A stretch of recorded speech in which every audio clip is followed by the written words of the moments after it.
All right, time to put the sides together. Just clamp them up, bolt them in, using 5/16 by 3 lag bolts, galvanized of course, and that'll make up a 9-foot bed.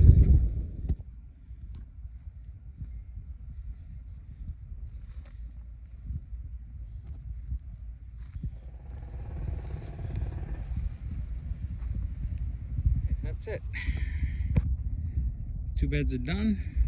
So inside support braces are done. There's some 1/8" aluminum angle with some hardware going through it. You can use whatever you want. I use galvanized and stainless. Put it every 3 feet. The 6-footer has just one. And that's it. Last step is going to be to tip them over. Put the hardware cloth. Since I made it 3 foot wide, it's got a 3-foot roll, 1/2" hardware cloth, and we'll put it along the bottom to prevent any critters from digging up underneath, and then we'll put all the logs in, all the fill to about 15 inches, and then we'll top the rest off with some garden soil. Mixed in with some peat moss. I'll put a little vermiculite or perlite, and then put some compost on top.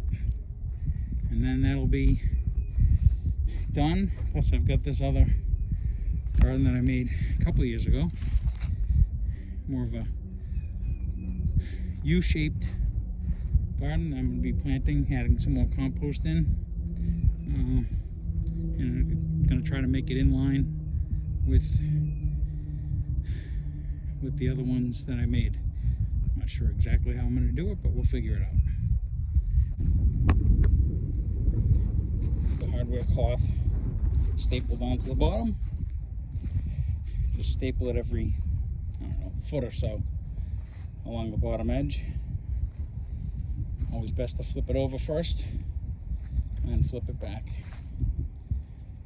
That should keep anything out from coming through the bottom for a little while anyways. Alright, next step, hugelkultur.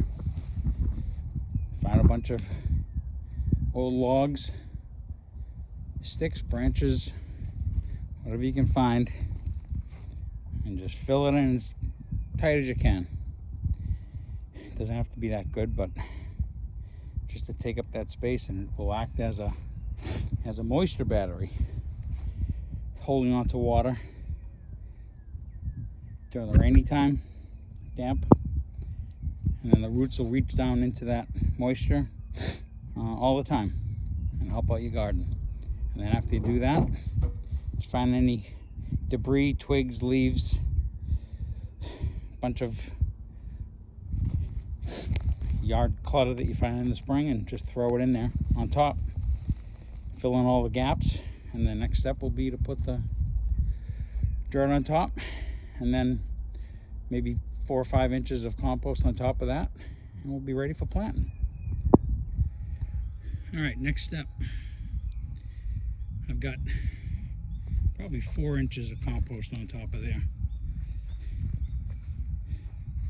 and probably a gallon of general purpose, maybe 1.5 gallons of general purpose fertilizer. And now I'm putting perlite on there. I think I bought a little bit too much, but that's all right, we'll use it. I just sprinkle it over there, and then we'll turn it all in, water it in, and we'll be ready for planting. And I'll take care of the cattle panel trellises later. But that's it. That's current progress for today, Tuesday, April 22nd.